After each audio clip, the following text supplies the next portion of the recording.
晚，各位观众，欢迎继续收看咱台视在点台记新闻，我是郭一中。新闻都开始，赶紧带大家关心现主席上新的现场画面。2020年总统大选，明仔载伫要投票，总统蔡英文落街扫票车队，下早继续登来到新北市为土城出发，要规个新北市行透透，嘛要来顾到规台湾上界大的票仓，现场上新的情形，带大家做伙来关心。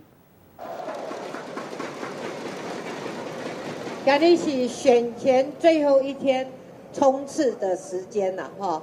看到这么多人伫遮，甲我甲市民来加油、来打气，我要甲大家说谢谢多谢，咱来继续拼甲赢，安尼好唔好？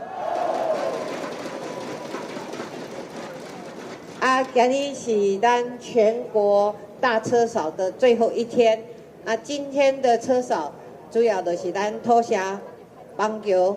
三林坡甲台北，吼，所以啥个是土城？因为土城足重要的啊。咱希望讲，咱的市民可以顺利当选，互大家安尼支持，伊会使高票顺利当选。蔡英文嘛是会使连任的，大家讲好唔好？居民大家拢足熟悉的啦，吼，伊吼在地的经营是没有可能可以比的。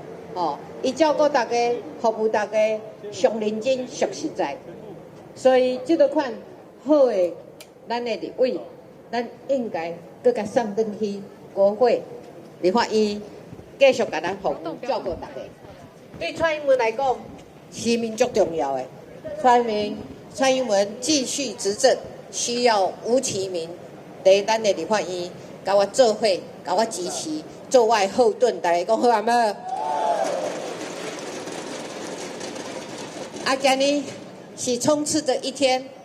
昨我咧家人咧演讲的时阵，我有讲，咱这个上尾的阶段，咱有4件事情我们要注意。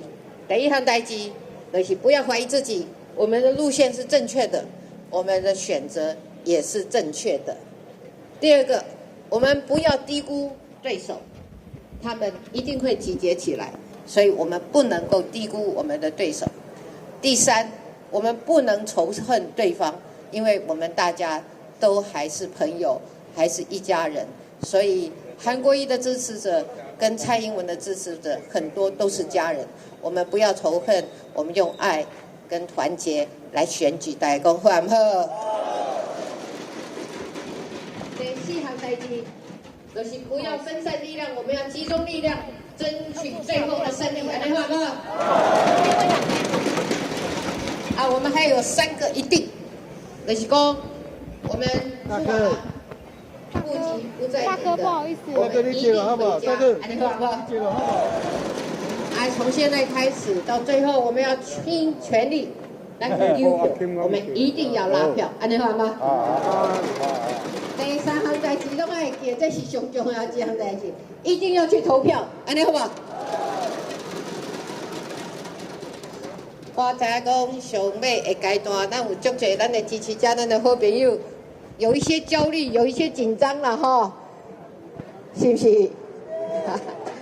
有焦虑，有紧张，不要紧，有焦虑我们就出门去拉票，安尼好吗？那有紧张。 嘛不要紧，今晚的选前之夜，大家都站出来，安尼好吗？我们团结在一起，我们一定会赢，我们一定会有未来的4年，替国家来做事，替人民来服务。拜托大家，这个选举最后的阶段，我们一起继续冲刺。多谢大家，多谢。